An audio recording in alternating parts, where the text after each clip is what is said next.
Most people live inside a prison. They call it meaning. They call it purpose.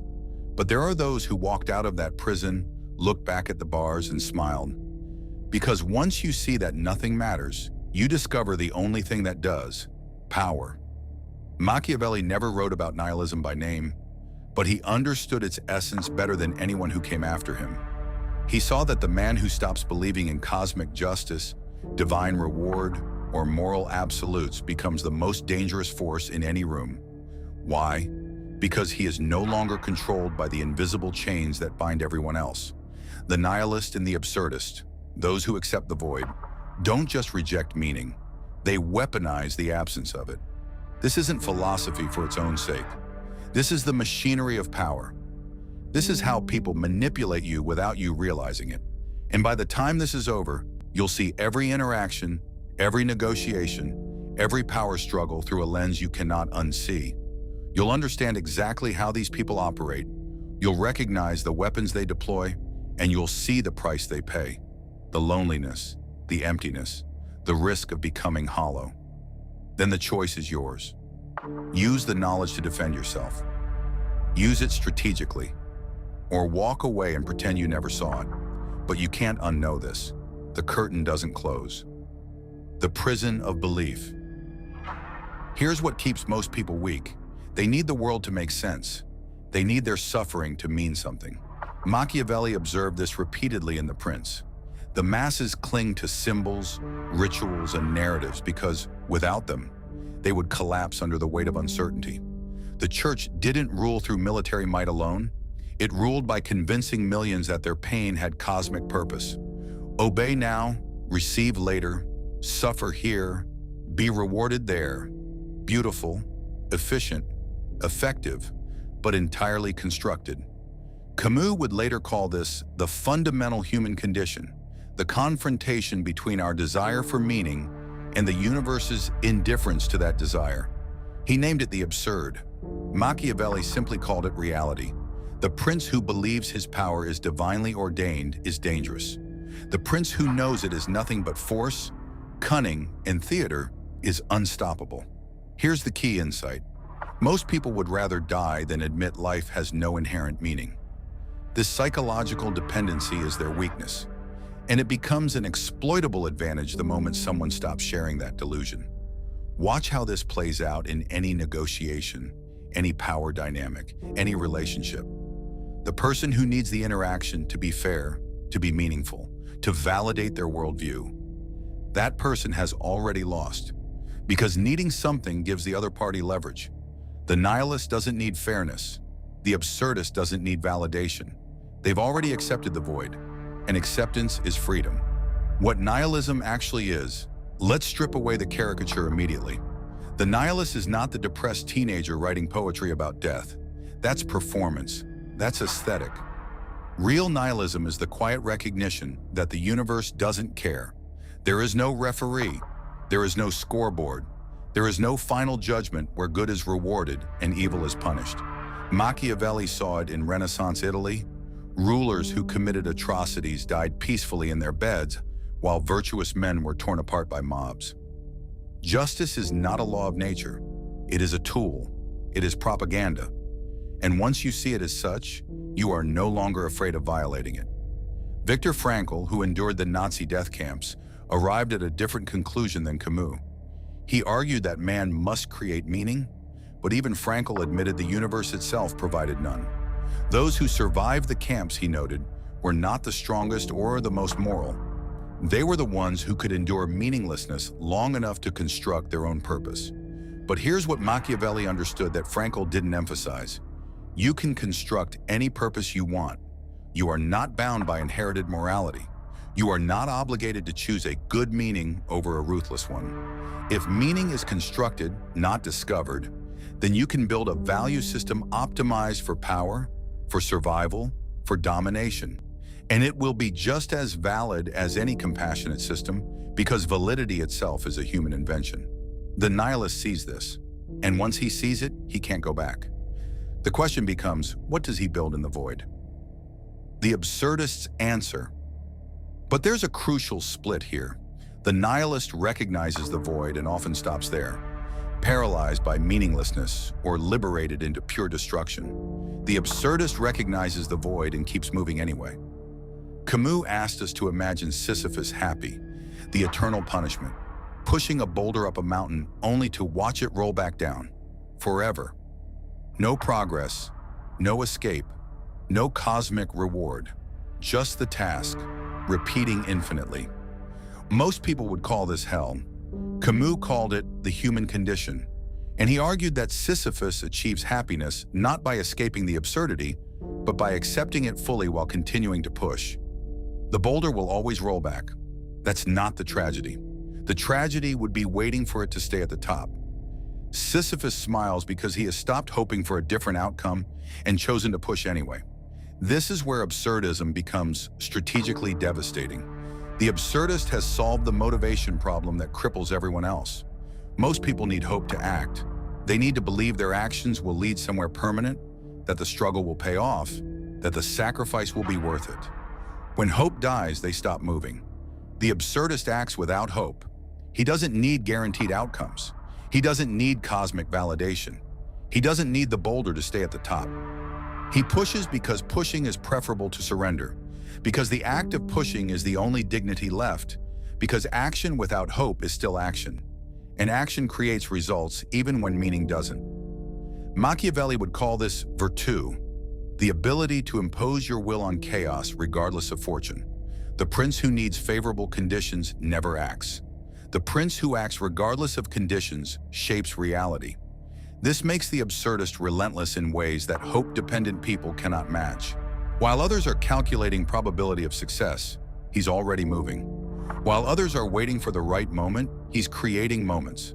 While others are paralyzed by the possibility of failure, he's indifferent to it because failure was always inevitable anyway. The boulder always rolls back. So why not push it again? The first weapon, emotional detachment. Now we get tactical. When you stop needing the universe to validate you, you stop being emotionally hostage to outcomes. This is the first weapon nihilists and absurdists deploy, and it's devastating in competitive environments. Think about negotiation. Most people enter with emotional needs.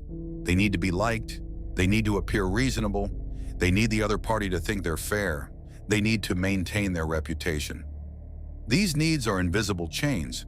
The moment you need something from the interaction beyond the actual terms, you've given the other party leverage. The nihilist negotiates from indifference. He genuinely doesn't care if you like him. He genuinely doesn't care if the deal happens. He genuinely doesn't care if walking away damages his reputation. This isn't a bluff. This isn't posturing. This is actual psychological detachment, and it changes the entire power dynamic. When you can walk away from anything, a relationship, a deal, a position, a reputation, you control the frame. The person who needs the outcome less always has more power. Ernest Becker argued in The Denial of Death that most human behavior is driven by terror of insignificance. We build careers, families, legacies to deny our mortality. To prove we mattered, to leave something behind, we need external validation because we're terrified of being forgotten. The nihilist has already accepted his insignificance. He's already forgotten in cosmic terms. So he's free from that terror, and that freedom translates directly into leverage. He can make threats others can't make because he's not afraid of mutually assured destruction. He can take risks others won't take because he's not protecting a legacy. He can burn bridges others need to maintain because he doesn't derive security from belonging. Machiavelli observed this in mercenary commanders. The ones who had nothing to lose fought more viciously than those protecting estates and titles. The man with nothing to lose is the most dangerous man at the table. But here's the crucial distinction. This isn't recklessness. The strategic nihilist isn't indifferent to outcomes. He's indifferent to needing specific outcomes. He still has goals. He still plans. He still calculates. But his self-worth isn't tied to achieving them, which means failure doesn't destroy him. He just recalculates and moves again. This is the machinery. Detachment creates resilience. Resilience enables aggression. Aggression compounds over time into dominance. Watch how this plays out in business. The founder who doesn't care if the company fails, can make bolder moves than the one protecting his ego. The investor who can lose everything and start over takes risks that generate asymmetric returns. The negotiator who can genuinely walk away gets better terms than the one who needs the deal. Detachment is power, but it comes with a cost we'll see later. The mask of meaning. But here's where nihilists and absurdists become truly dangerous. They don't announce their worldview. They don't argue with people about meaning. They don't try to convince anyone that the void is real. They use other people's need for meaning as a control mechanism. Machiavelli was explicit about this in The Prince. You must appear to be merciful, faithful, humane, religious, even if you are none of these things. Why? Because the masses judge by appearances. They see your performance, not your interior. They believe the story, not the reality. The strategic nihilist understands this at a molecular level. He doesn't try to convince people that meaning is an illusion. He performs meaning better than the believers do. Does your opponent believe in fairness? He frames his demands as fair. Does your partner believe in loyalty? He performs loyalty while maintaining his exit strategy. Does your audience believe in justice? He gives them a villain to hate and a hero to worship. This is the second weapon, the mask of meaning. While standing in the void himself, he wears the costume of purpose, destiny, righteousness, whatever the situation requires. He speaks the language of belief fluently because he studied it as a foreign language, not because he's a native speaker. And this makes him more effective at manipulation than true believers, because he's not constrained by internal consistency. A true believer in fairness will sometimes sacrifice tactical advantage to maintain fairness. The masked nihilist will invoke fairness when it serves him and violate it when it doesn't, without the internal cognitive dissonance that would slow down a believer. Think about how this plays out in politics.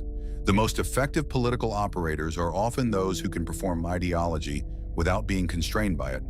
They'll champion family values while violating them privately. They'll advocate for justice while systematically exploiting loopholes. They'll speak about sacrifice while accumulating wealth. Are they hypocrites? Yes. Does it work? Absolutely. Why? Because their audience needs to believe the performance. The audience needs heroes and villains, needs narratives of good versus evil, needs to believe their side is righteous. The operator who can provide that narrative without believing it himself has infinite flexibility. He can be whatever you need him to be. He can tell you what you want to hear. He can mirror your values back to you perfectly, and you'll never know he's standing in the void, watching you believe, using that belief to move you like a piece on a board. Camus might call this philosophical suicide, betraying the absurd by pretending there's an answer when you know there isn't. But Machiavelli would call it statecraft. You don't need to believe the story. You just need others to believe you believe it. This is how the absurdist operates in systems built on shared illusions. He doesn't destroy the illusions, he weaponizes them. The third weapon, strategic suffering. Most people avoid suffering because they interpret it as evidence that something's wrong. The path is too hard. The goal is unattainable. The universe is signaling them to stop. The absurdist sees suffering as raw material, nothing more. It's not a sign from the cosmos. It's just friction, and friction can be used.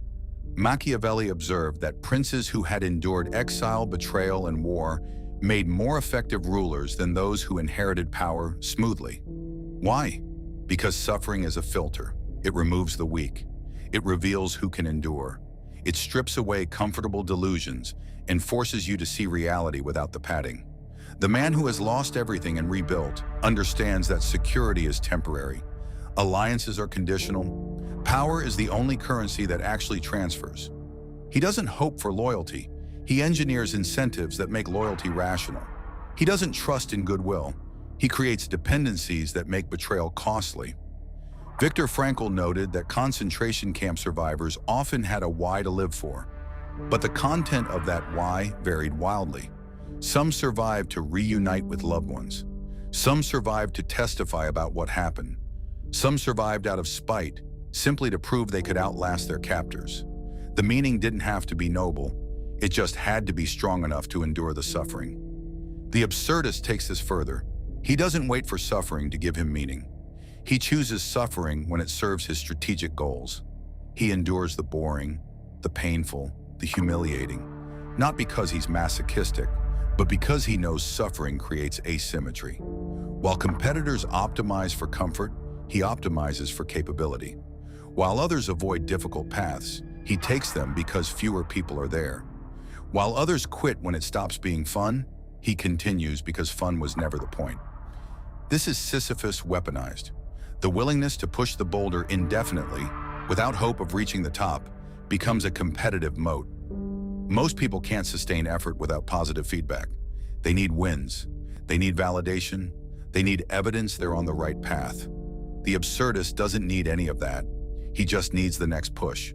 And over time, this compounds into an unbridgeable advantage. The person who can endure longer, suffer more, persist through more failures will eventually outlast everyone who needs the journey to feel good. But here's what they don't tell you about this weapon. It changes you. The more you weaponize suffering, the more you become numb to it. And numbness spreads. It doesn't stay confined to strategic suffering. It bleeds into everything, into relationships, into joy, into the capacity to feel anything at all. Nietzsche warned about this. When you stare into the abyss stares back. The longer you operate in the void, the more the void operates in you. Keep watching. The fourth weapon, selective amorality. Now we enter the darkest territory. This is not about being evil. Evil is emotional, driven by sadism, revenge, hatred. This is about being amoral, operating outside moral framing entirely, choosing actions based purely on outcomes rather than inherited rules. Machiavelli made the distinction explicitly. Cruelty can be well used or poorly used. Poorly used cruelty is sporadic, emotional, prolonged. It breeds resentment, creates enemies, destabilizes power. Well-used cruelty is swift, decisive, complete. It eliminates threats so thoroughly that no one remains to seek revenge. The former is evil. The latter is surgical. The strategic nihilist applies this logic to every domain. He doesn't lie because he enjoys deception. He lies when the truth is tactically disadvantageous. He doesn't break promises because he's disloyal. He breaks them when keeping them would destroy him. He doesn't manipulate because he's malicious. He manipulates because all communication is manipulation anyway. The only question is whether it's conscious or unconscious. Here's the mechanism. Morality functions as crowd control. It's a shared hallucination designed to make cooperation possible among strangers who don't trust each other. Don't steal is more efficient than guard your possessions 24/7. Don't lie is cheaper than verify everything anyone says. Morality is a low-cost coordination mechanism, but it only works if most people believe it. The moment you stop believing it while others still do, you have an exploitable asymmetry. You can invoke moral language to constrain them while violating those same rules when convenient. You can make promises you don't intend to keep. You can signal virtue while operating ruthlessly. Nietzsche saw this clearly. He argued that slave morality, concepts like humility, meekness, turning the other cheek, was invented by the powerless to make the powerful feel guilty. Christianity inverted ancient values. It made weakness holy. It made suffering virtuous. It made power suspicious. The nihilist sees through the game. He's not bound by Christian guilt. He's not seduced by noble arrogance. He uses both moral systems when convenient and discards both when not. He can perform humility to gain trust, then exercise ruthless power once he has it. He can signal virtue to attract allies, then betray them when the alliance no longer serves him. This is the fourth weapon, knowing when to deploy amorality and when to perform morality. It requires self-awareness. It requires discipline. It requires the ability to watch yourself from outside yourself, to see your own reactions as data rather than truth. Most people are moral because they fear punishment, social, legal, cosmic. The selective amoralist is moral when it's strategically useful. That's the entire difference. And that difference creates an operational advantage that compounds over time because he's playing a different game than everyone else at the table. But let's be honest about what this costs. The moment you start treating morality as a tool rather than a constraint, you lose the ability to trust your own motives. You can never be sure if you're doing something because it's right or because it's useful. You can never fully trust anyone else because you know how easily moral performance can mask ruthless intent. You become isolated in your own strategic calculations, and isolation over time becomes indistinguishable from loneliness. Reality is interpretation. Here's the next level. The absurdist understands that reality is not objective. It's interpreted. The story people tell about an event matters more than the event itself. Machiavelli knew this. He advised princes to control the narrative around their actions. If you must commit an act of cruelty, frame it as justice. If you must break a treaty, frame it as self-defense. If you must eliminate a rival, frame it as protecting the realm. The story is the weapon. The man who controls the story controls perception, and perception is the only reality that matters in human affairs. Think about how this plays out. Two rulers execute a traitor. Same action. First ruler announces it as brutal suppression of dissent, loses legitimacy. Second ruler frames it as justice for crimes against the people, gains legitimacy. Identical action, opposite outcomes. The only variable is narrative. The nihilist doesn't believe in objective truth, so he focuses entirely on constructed truth. He doesn't ask what's true. He asks what story serves my goals. He plants narratives. He seeds rumors.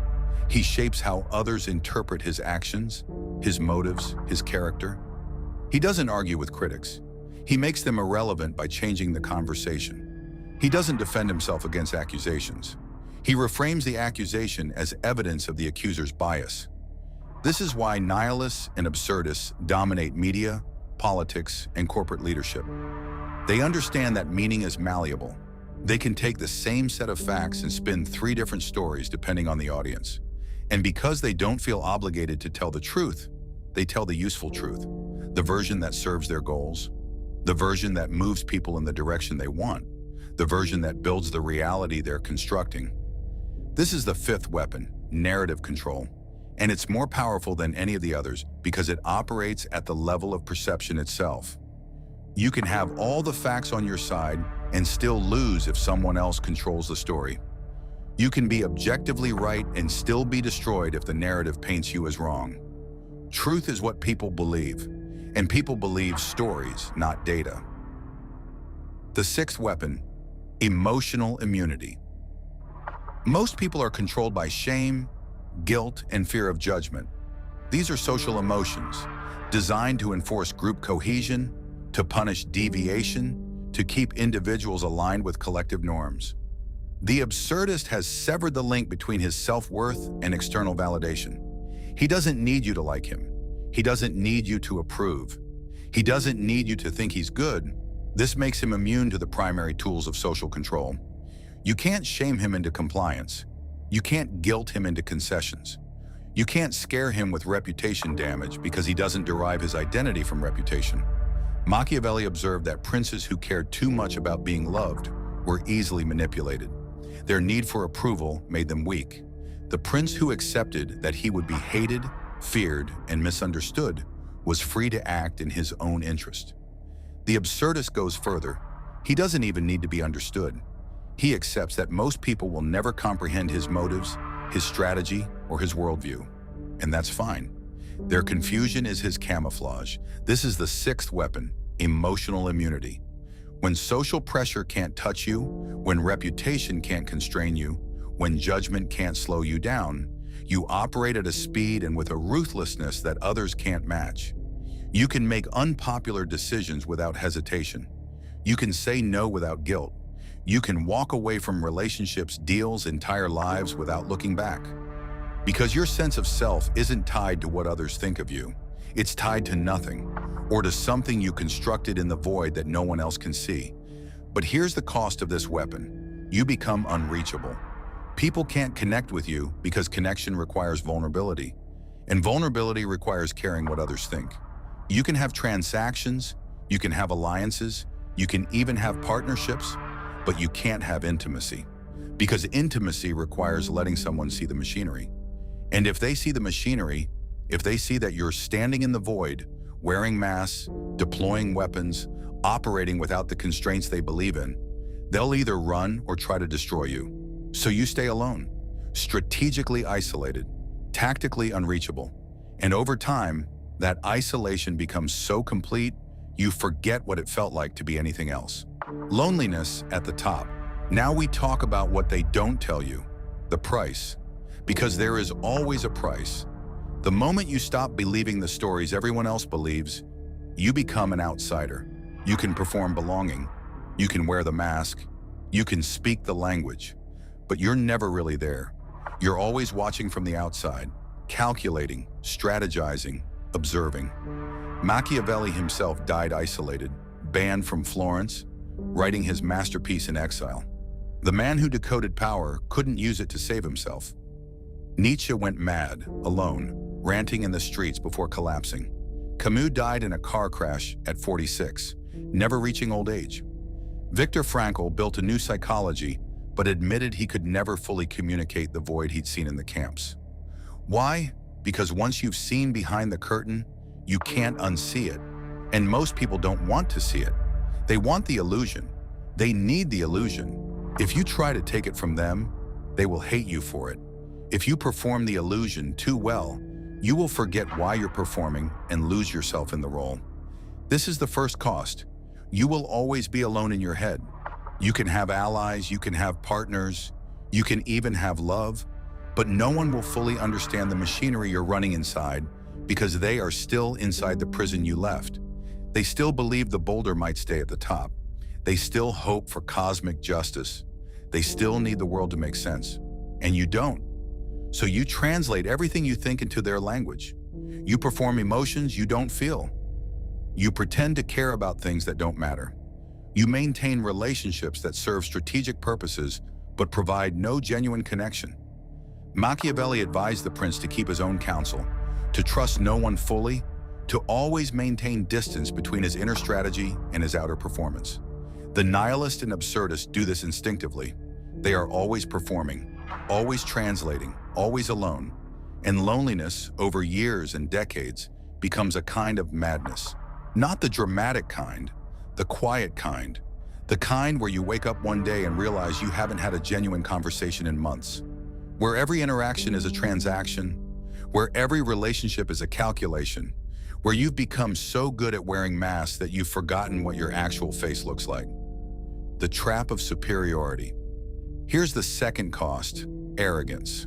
Once you see how easily people are manipulated, how desperately they cling to meaning, how predictable their reactions are, it's tempting to see yourself as above them. This is a mistake, a fatal one. Machiavelli warned against it. The prince who believes he is smarter than everyone else stops listening. He stops adapting.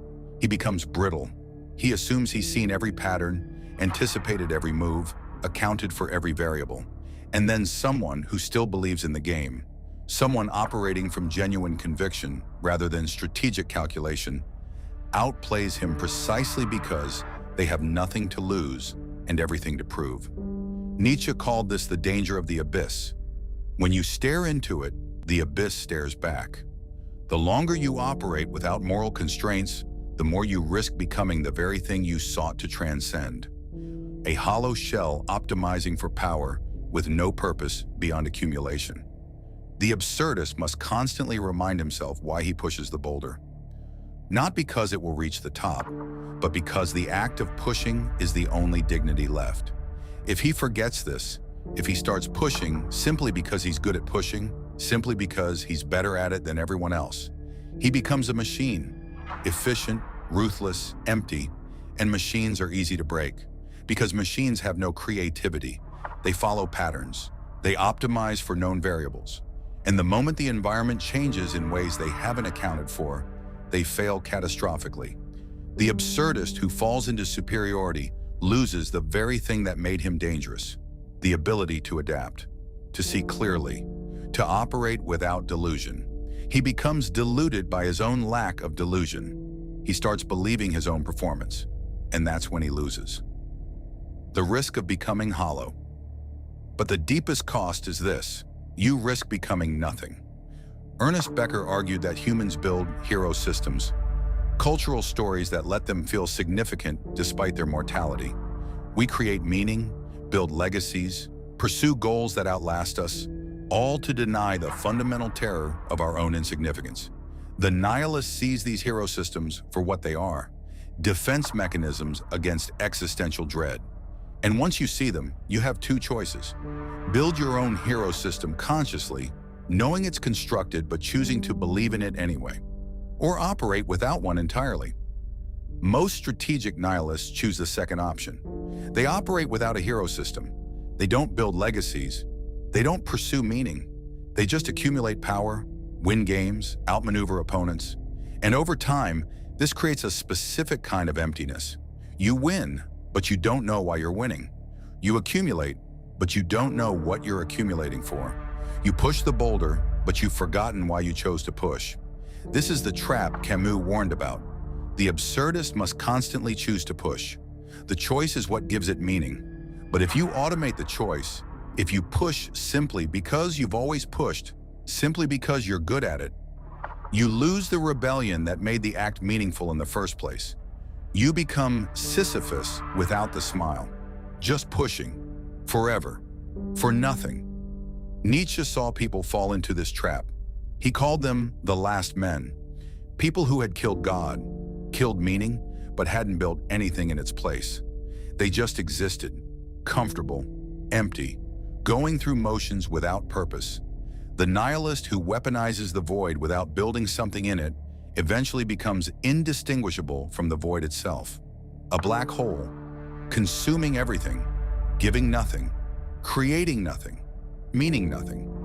What you can learn without becoming them. So here's the critical question. Can you extract the strategic principles without paying the full cost? Can you understand how these people operate without becoming them? Yes, but it requires discipline. The first principle, recognize emotional manipulation in yourself and others. Now that you understand how detachment creates leverage, you can see when someone is using it on you. When someone seems completely indifferent to whether you say yes or no, ask yourself, are they genuinely indifferent or are they performing indifference to gain negotiating power? When someone can walk away from anything, ask yourself, what are they actually protecting that you can't see? The mask of meaning works because people don't expect it. They assume everyone operates from genuine belief. Now you know better. You can see the performance. You can distinguish between someone who genuinely believes in fairness and someone who invokes fairness when it serves them. This protects you. It lets you see the game without having to play it at the same level. The second principle, cultivate strategic detachment without losing human connection. You don't have to sever all emotional ties to operate effectively. You just need to recognize when emotional needs are compromising your decision-making. Ask yourself, am I making this choice because it's strategically sound or because I need to be liked? Because I need to appear consistent? Because I'm afraid of judgment? Awareness is the tool. You can choose to prioritize the relationship over the outcome. That's fine, but make it a choice, not a compulsion. The difference between the strategic operator and the hollow nihilist is that the strategic operator can still choose connection when it matters. He just doesn't need it to function. The third principle, use narrative control ethically. Yes, stories matter more than facts. Yes, framing changes perception. But you can use this knowledge to communicate truth more effectively rather than to manipulate. You can frame difficult conversations in ways that help people hear you. You can tell stories that make complex ideas accessible. Narrative control isn't inherently evil. It's a tool. The question is what you build with it. The fourth principle, choose your suffering strategically, but don't weaponize all of it. The absurdist insight that you can endure without hope is valuable. It lets you persist when others quit. It lets you take difficult paths that lead to asymmetric advantages. But don't make suffering your identity. Don't optimize for pain. Don't fall into the trap of thinking that if something isn't hard, it isn't valuable. Sometimes the boulder stays at the top for a moment. Enjoy that moment. Don't immediately push it back down because you've forgotten how to experience anything except the push. The line you don't cross. And here's the most important principle. Don't cross the line into selective amorality. This is where the nihilist becomes dangerous not just to others, but to himself. The moment you start treating morality as purely tactical, deployed when useful, discarded when not, you lose the ability to trust your own judgment. You can't distinguish between what you genuinely believe and what you're performing. You can't form genuine relationships because you're always calculating. You become the void. Machiavelli wrote The Prince as a description of how power works, not as a prescription for how to live. He was showing the mechanisms, not endorsing them. The tragedy is that many readers miss that distinction. Don't make the same mistake. You can understand how amorality functions as a weapon without deploying it yourself. You can recognize when others are using it against you. You can even use some of the strategic insights, like when to perform values you genuinely hold, rather than assuming others will recognize your virtue automatically. But the moment you start breaking promises strategically, lying tactically, betraying relationships when they no longer serve you, you've crossed a line you can't uncross, because it changes you, not just how others see you, how you see yourself. And once you become someone who can betray today's ally to serve tomorrow's goal, you can never fully trust yourself again. You'll always wonder, when will I betray this person? When will I sacrifice this relationship? When will I violate this principle? The answer is when it becomes strategically useful, and that answer will haunt you. The real power is choosing. Here's what you've learned. Nihilists and absurdists are dangerous because they've freed themselves from the invisible chains that control most people. They're powerful because they operate without hope, perform without belief, create meaning rather than discovering it.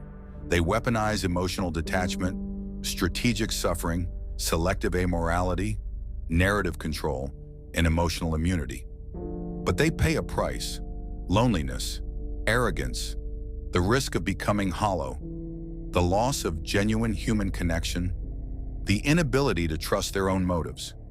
Machiavelli understood this. Camus understood this. Nietzsche understood this. They all saw the void and described what happens when you stare into it.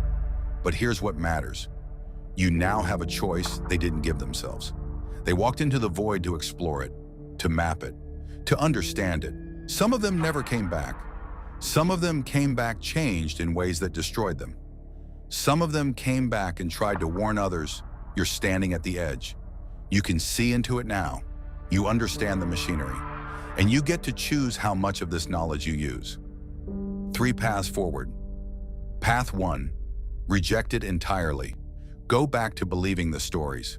Convince yourself that meaning is real, that justice exists, that the universe cares. This isn't weakness. This is a choice. For many people, it's the right choice. They function better inside the illusion.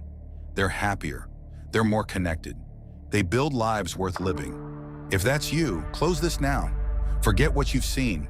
Choose the prison consciously. There's no shame in it. Path 2. Use the strategic insights defensively. Understand how manipulation works so you can recognize it.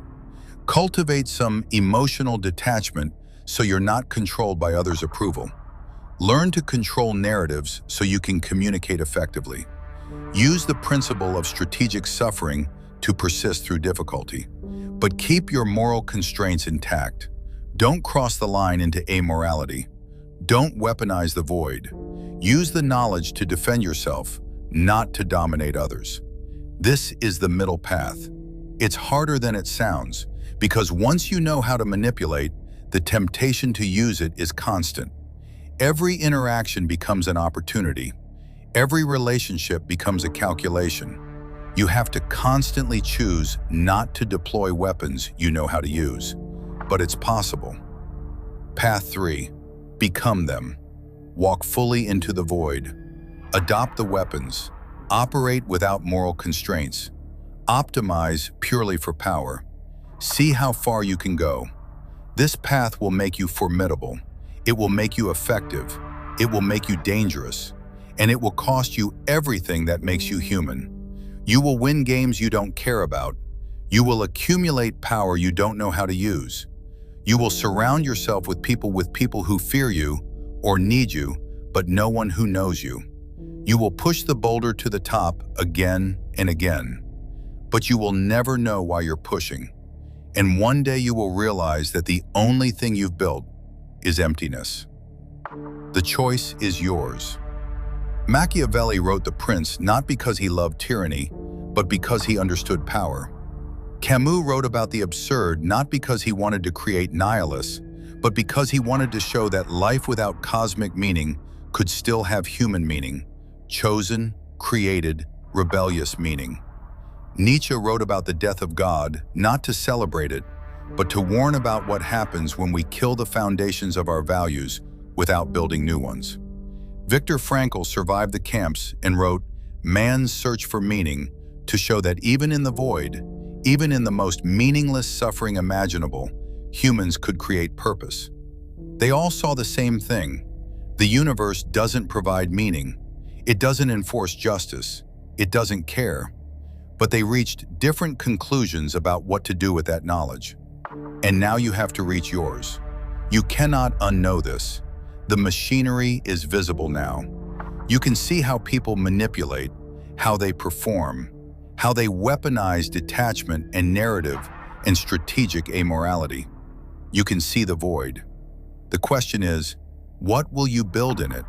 Will you build connection despite meaninglessness? Will you build purpose despite absurdity? Will you push the boulder while smiling, choosing the push because it's the only dignity left?